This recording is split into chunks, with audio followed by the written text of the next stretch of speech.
varchi, ma solo accompagnati da un sistema di prenotazione delle visite per chi non pernotta in città. Il presidente Zaia prende posizione nel dibattito in Laguna. Venezia è una città delicata, il comune ha fatto bene, l'idea dei varchi ha ricevuto il plauso del presidente del porto che ha lanciato una frecciatina alla stampa europea.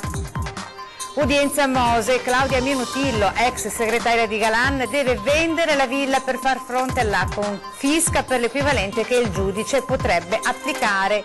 Tour nel degrado dell'area dell'ex Monteverde a Marghera, la denuncia di un cittadino. Abbiamo paura, bisogna pensare a soluzioni efficaci. Grido d'allarme lanciato dalla CGIL, obiettivo capire quale sia la strada migliore per la questione bonifiche di Porto Marghera. Dall'8 maggio parte la raccolta dei rifiuti porta a porta anche a Castello. I cittadini potranno portare i sacchetti con la differenziata del giorno in una delle 13 barche di Veritas. Parte da Venezia il catamarano di Andrea Stella che farà 15 tappe nei mari italiani all'insegna dell'accessibilità. Chi vorrà potrà prendere parte al progetto.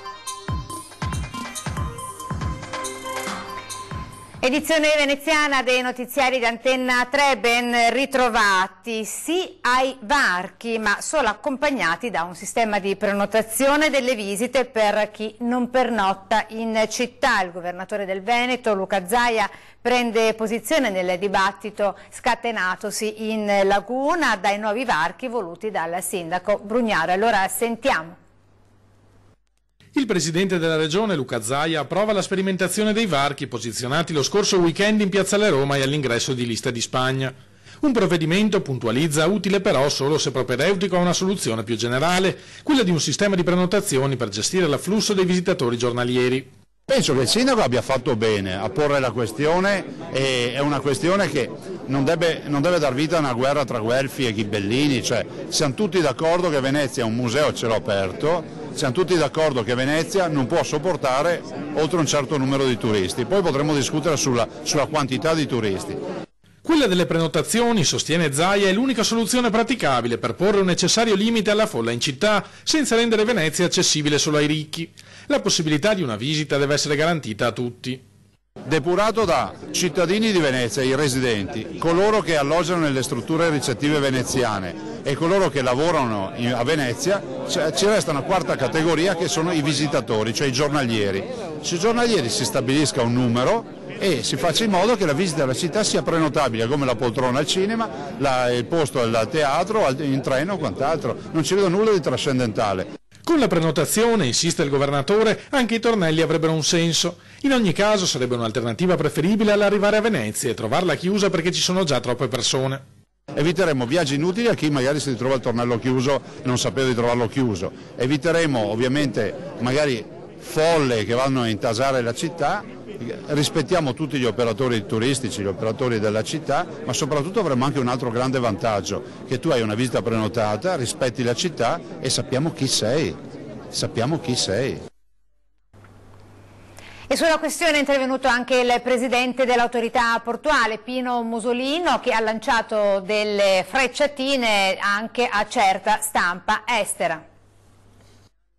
Chiunque abbia la responsabilità di governo della città si trova a dover fronteggiare dei problemi enormi con peraltro una limitata operatività. Io credo che comunque aver azionato alcune operazioni, insomma aver messo in piedi alcune azioni sia importante, perché poi comunque attraverso approssimazioni progressive si troverà la soluzione definitiva. Quindi chiaramente non è ovviamente compito del Presidente del Porto, è compito del Sindaco, che sta facendo più del suo possibile, e sono certo che ha il massimo dell'impegno, perché questo è un problema di tutta la città e di tutti i cittadini. L'ordinanza emanata dal sindaco Brugnaro ha ricevuto anche l'appoggio dell'autorità portuale di Venezia, che ne ha approfittato per chiarire alcuni concetti usciti nei giorni scorsi sulla stampa europea, francese e tedesca soprattutto, che ha definito una Venezia in difficoltà soprattutto per l'aumento dei turisti che si riversano in centro storico a causa delle navi da crociera. Mi permetto di dire che ho letto la stampa internazionale, insomma, che sui titoli dà o accusa in qualche modo le crociere. Forse sono poco informati, perché perché il 1.700.000 nell'anno migliore, il 1.500.000 dell'anno scorso, turisti crocieristi, totalizza meno del 7% dei 30 milioni di turisti che vengono annualmente a Venezia. Quindi se il problema cosiddetto del turista c'è, non è sicuramente causato dall'afflusso dei crocieristi, che rappresentano una quota minima degli arrivi a Venezia e soprattutto la quota più facilmente gestibile, perché il turista arriva in porto, ha i tour organizzati, ha dei flussi assolutamente controllati, peraltro paga in anticipo attraverso le tasse portuali un contributo alla città. Quindi se proprio bisogna fare un ragionamento sul turista crocierista, il turista crocierista è il turista dei sogni per la città di Venezia, perché è quello più facilmente gestibile. E a proposito di sogni, ma di ben altra natura, in vendita la villa decisamente da sogno, di quella che è stata definita la Cenerentola di Giancarlo Galan. Buongiorno avvocato, mi scusi. Buongiorno. Lei conosce dov'è Villa Minutillo? Villa Minutillo è quella. Discreta ma importante, come la sua attuale proprietaria, ecco la villa di Claudia Minutillo, ex segretaria dell'ex doge veneto Giancarlo Galan. Difficile individuarla se non si conoscono i vicini giusti. Praticamente non si vede dal terraglio, coperta dall'immensa villa del conte Volpi di Misurata, anche se con quel complesso le ex scuderie non c'entrano nulla. E il conte, ideatore della mostra del cinema al Lido, avrebbe certamente premiato la trama di un film attorno a questa villa, se non fosse che la vicenda è tutta vera. Protagonista una segretaria da 2.000 euro al mese, che vive in un mondo dove girano compensi a cifre ben più alte. Una sorta di Cenerentola che però negli anni diventa proprietaria di un appartamento da 1.800.000 euro a Jesolo e poi, poco prima dello scandalo Mose, di questo edificio, staccando un assegno da 2.400.000 euro. Ma non basta. Dentro queste mura, che riprendiamo da lontano perché protette da un sofisticato sistema d'allarme allargato ai 550 metri quadri del giardino, la segretaria Minutillo ci mette dentro un arredamento stimato non meno di 280.000 euro tra i 70 metri quadri della veranda ingresso e gli oltre 240 tra piano terra e quello nobile. Così la Cenerentola di Palazzo Balbi è diventata, vivendoci, la principessa di Villa Volpi. La signora Minutillo l'ho conosciuta anche tempo fa, la vedevo molto più spesso appena trasferiti noi qui nel 2016, ultimamente sinceramente la sto vedendo molto poco. Poi arriva lo tsunami del Mose, l'arresto, la lunga confessione, il patteggiamento e i conti con l'Agenzia delle Entrate e la Corte dei Conti.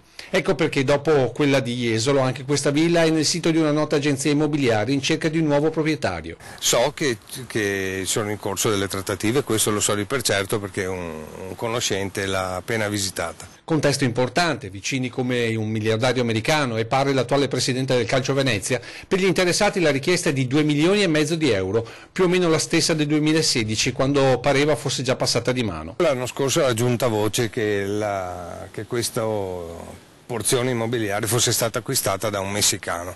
È una cosa che ho letto sui giornali sinceramente, dopo penso non se ne sia più fatto nulla perché ho continuato a vederla. Resta da capire come sia stato possibile che una segretaria abbia fatto così tale fortuna, o se questa fortuna non sia sua ma dell'ex assessore Renato Chisso, considerato che la Minutillo ha dichiarato di aver fatto da prestanome in più di un'occasione. E l'occasione, come si dice, fa l'uomo, o meglio in questo caso la donna. E si dicono invece decisamente sfortunati i residenti di una certa zona di Marghera. Andiamo adesso nell'area dell'ex Monteverdi in questo tour all'insegna del degrado e della disperazione appunto dei residenti.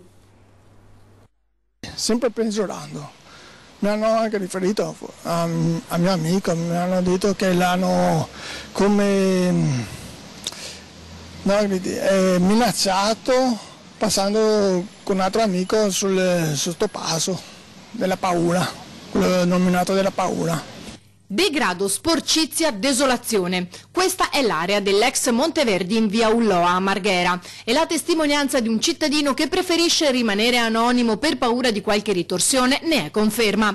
Da tempo molti residenti denunciano la situazione che però non accenna a migliorare e, ci raccontano, all'interno dell'edificio c'è di tutto.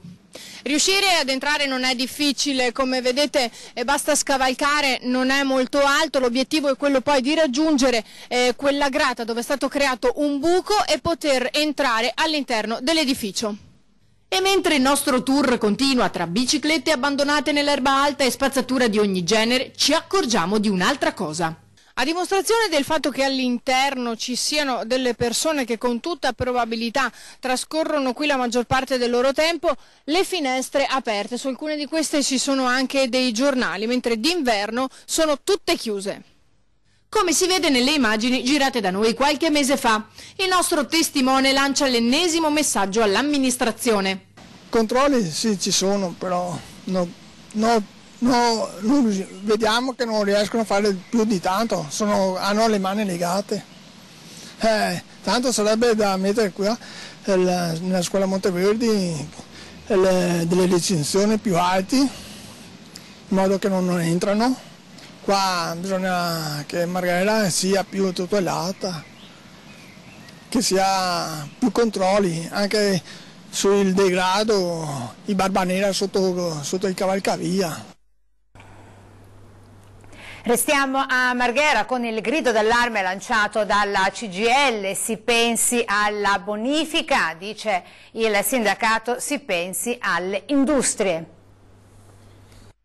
Agire in fretta e insieme. È un grido d'allarme unanime quello lanciato dalla sede della città metropolitana di Venezia in via Forte Marghera durante il convegno organizzato dalla Filtem CGIL, con l'obiettivo di capire quale sia la strada migliore per risolvere la questione delle bonifiche sui terreni di Porto Marghera. Per qualsiasi cosa bisogna mettere alla base dello sviluppo il progetto delle bonifiche. Tu devi concentrarti sul progetto delle bonifiche per rendere poi palesi le manifestazioni di interesse. Non ci possono essere incognite per gli imprenditori che vengono qui e che l'obiettivo di spesa possa aumentare dal momento in cui viene riscontrato un livello di inquinamento sul terreno che è acquisito. Quindi è evidente che questo è un percorso che va gestito bene, non con gli annunci ma con concretezza reale. L'obiettivo finale è quello di creare una sorta di bonifica che serve per le industrie, perché non si può pensare dentro a quel sito di mettere qualsiasi altro tipo di attività, magari turistica, perché evidentemente il costo della bonifica aumenterebbe sicuramente i costi almeno di 4 volte dalla stima che noi abbiamo fatto, insomma, quindi è una spesa improponibile per chiunque e non è una spesa che si può ovviamente assoggettare alla collettività. Abbiamo perso la gara del centro di fusione nucleare anche perché le aree ex Syndial non sono ancora disponibili, gli fa eco Bettin, che punta il dito contro lo Stato. Il grande latitante di questi anni è lo Stato, è il Parlamento e il Governo che devono rimettere in una prospettiva di concretezza l'elemento della bonifica, quindi mettendo risorse e semplificando le normative, come in altri paesi si è fatto con successo. Dichiarando che vuole avere una nuova politica industriale di cui Porto Marghera deve essere una delle capitali italiane ed europee, cosa che il governo, il Parlamento, lo Stato italiano da 20 anni, forse 30 addirittura non ha più fatto. E adesso andiamo a Venezia con la raccolta porta a porta che prenderà il via a brevissimo, entro il prossimo 8 maggio, in quel di Castello. Da martedì 8 maggio partirà la raccolta dei rifiuti porta a porta anche a Castello, ultimo dei sestieri ad adottare il nuovo sistema. I cittadini potranno portare i sacchetti con la differenziata del giorno in una delle 13 barche di Veritas presenti da lunedì a sabato dalle 6:30 alle 8:30, oppure attendere che il netturbino suoni il campanello tra le 8:30 e le 12. Martedì una decina di ispettori ambientali sarà presente nella zona per dare informazioni ai cittadini. Dopo un periodo iniziale di tolleranza di circa 2 settimane, scatteranno le multe da 167 euro in su per chi non rispetta le nuove regole. Vorrei dire ai bravi veneziani, non solo ai residenti, ma anche a tutte quelle attività che stanno collaborando e che ogni giorno sono pronte per accogliere gli ospiti che vengono a visitare il nostro territorio, perché nei sestieri precedenti hanno dimostrato di collaborare, di saper conferire correttamente, di partecipare anche attivamente ai miglioramenti della raccolta differenziata. La novità è stata illustrata con un pieghevole in italiano e uno in inglese alle circa 12.000 utenze di Castello. Un secondo volantino, tradotto anche in tedesco, francese, spagnolo, russo, cinese e giapponese, è stato recapitato ai titolari di oltre 400 bed and breakfast. È inoltre disponibile da alcuni giorni la nuova app Scoasse per conoscere posizione e orari dei 53 punti di raccolta dei rifiuti presenti in città. Visto e considerato anche la quantità degli ospiti che quotidianamente soggiornano in transito per la nostra città e vedono che anche i residenti si comportano in modo corretto, diventa d'obbligo che anche i nostri ospiti accettino le regole della nostra città. Restiamo a Venezia, ma andiamo alla Fenice tra poco dopo la pubblicità.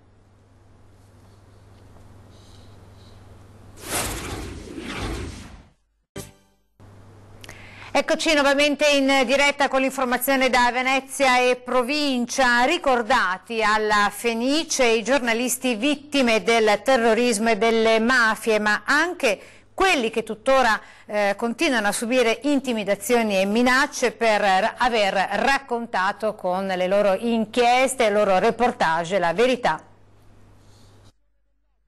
Io ho paura che però non mi ferma, non mi immobilizza, è una paura che non mi paralizza, ma mi fa andare avanti per cercare insomma di superarla, trovando l'altro lato della medaglia che è appunto il coraggio. Federica Angeli, giornalista di Repubblica, vive sotto scorta dal luglio 2013 in seguito alle minacce ricevute per le sue inchieste sulla mafia romana. Ha scelto di non tacere e ne paga il prezzo tutti i giorni insieme al marito e ai figli. La fortuna nella sfortuna è stata che quando ci è cambiata la vita erano molto piccoli, quindi ho potuto raccontare loro che era tutto un gioco sulla falsariga della vita è bella, e quindi ancora gli è rimasta questa cosa del gioco, dell'avventura che stanno vivendo insieme alla mamma e al papà. Tuttavia presto capiranno il peso di questa cosa, ma sarò felice se gli rimarrà comunque il sorriso e il senso della leggerezza del gioco piuttosto che la paura. La testimonianza di Federica è stata al centro della giornata dedicata alla memoria dei giornalisti uccisi da mafia e terrorismo, organizzata nelle sale apollinee del Teatro La Fenice dal Sindacato Veneto. Un momento di incontro per ricordare chi si è sacrificato per la libertà di stampa e manifestare solidarietà a chi oggi continua a subire intimidazioni e minacce per aver raccontato la verità. Se noi però siamo in queste condizioni è perché tanti altri magari non denunciano allo stesso modo, basterebbe veramente tanto poco. Giulietti parla sempre, il Presidente della Federazione Nazionale della Stampa, di illuminare le inchieste di chi viene minacciato, in modo tale che capiscano il malaffare, la mala politica, che per una penna che cercano di zittire ce ne sono altre 1000 pronte a parlare proprio di quello. Tra le figure ricordate nel corso della giornata quelle di Franco Battagliarin, guardia giurata uccisa nel 78 dall'attentato di Ordine Nuovo alla sede veneziana del Gazzettino, e Antonio Garzotto, giornalista gambizzato un anno prima nella sua Abano dall'Unione Comunisti Combattenti. Studenti reporter premiati per i loro lavori, per aver raccontato con i loro video e progetti multimediali la loro terra. Le premiazioni in quella di Palazzo Ferrofini. Il Veneto e le sue meraviglie, dalle Dolomiti al mare, la laguna al delta del Po, il Monte Grappa e tutti gli altri territori ricchi d'arte, cultura ed enogastronomia, raccontati dai giovani nel loro linguaggio. Sono stati premiati a Palazzo Ferrofini gli studenti delle scuole superiori che hanno partecipato alla prima edizione del concorso Il Veneto per me, descrivo il territorio in cui vivo. Obiettivo dell'iniziativa, organizzata dalla Presidenza del Consiglio regionale, valorizzare le bellezze della terra di San Marco anche in una prospettiva futura, pensando ai veneti del terzo millennio. Io penso e spero che molti comuni facciano proprio il lavoro di questi ragazzi, perché veramente sono lavori fatti con qualità, con soluzioni innovative, quindi geolocalizzazione, scansione del codice QR per andare in un posto e vedere le cose di un altro, quindi cose innovative anche per un turista molto più, diciamo così, digitalizzato rispetto a quello magari di un passato. Quindi un Veneto 4.0 fatto dai ragazzi, che secondo me darà grosse soddisfazioni a loro anche per la futura vita professionale, ma soprattutto ai territori del Veneto che possono promuoversi in maniera innovativa. E parte da Venezia il viaggio dello skipper veneto Andrea Stella con il suo catamarano all'insegna dell'accessibilità, con il viaggio cui potrà fruire chiunque vorrà prendervi parte. Vediamo. Il catamarano Lo Spirito di Stella riparte da dove è approdato lo scorso anno. Venezia sarà infatti la prima delle 15 tappe del progetto WOW, Wheels on Waves, ruote sulle onde, ideato dallo skipper sulla sedia a rotelle Andrea Stella. Lo Spirito di Stella è il primo catamarano al mondo senza barriere architettoniche e il messaggio della nostra associazione è: se puoi fare una barca per tutti, puoi fare una città per tutti. Quest'anno 15 tappe, proprio da qui Venezia, arriveremo a Genova e torneremo a Trieste per la Barcolana.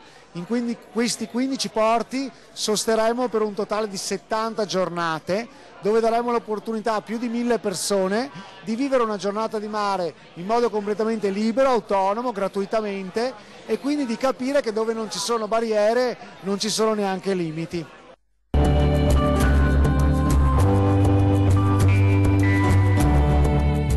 Il progetto è stato presentato alla Marittima.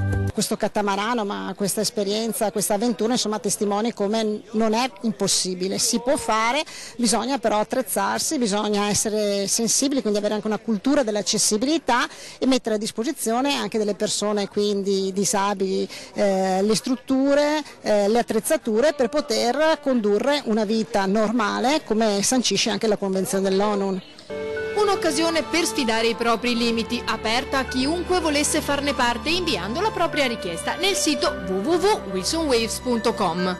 Ho deciso di farlo poi per dare la possibilità a tante persone di sentirsi liberi in mare e aiutare anche magari quelle persone che non sono disabili a capire che una persona disabile può fare tutto. Certo, se facciamo una rampa invece di 3 gradini questo è possibile, altrimenti no.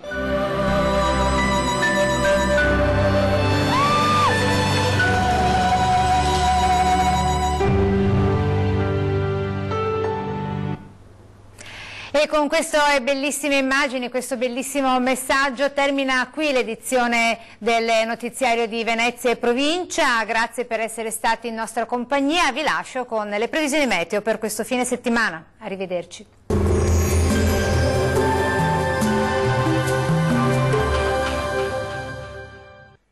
Ben ritrovati al meteo. Proseguirà un tempo molto instabile sulle nostre regioni. Vediamo il dettaglio di sabato 5 maggio. Sul Veneto condizioni di maltempo, sin dal mattino e per tutto l'arco della giornata, molte nubi con locali rovesci e temporali a carattere sparso possibili soprattutto sui settori centro-meridionali, localmente anche di moderata intensità. Temperature in lieve aumento, minime tra 14 e 16 gradi, massime comprese tra 21 e 27 gradi circa. Condizioni di tempo piuttosto stabile invece sul Friuli Venezia Giulia, dove il tempo sarà in prevalenza asciutto. Il cielo sarà al massimo poco nuvoloso, solo con qualche pioggia e locale temporale possibile soprattutto sui rilievi. Fenomeni in cessazione entro la serata.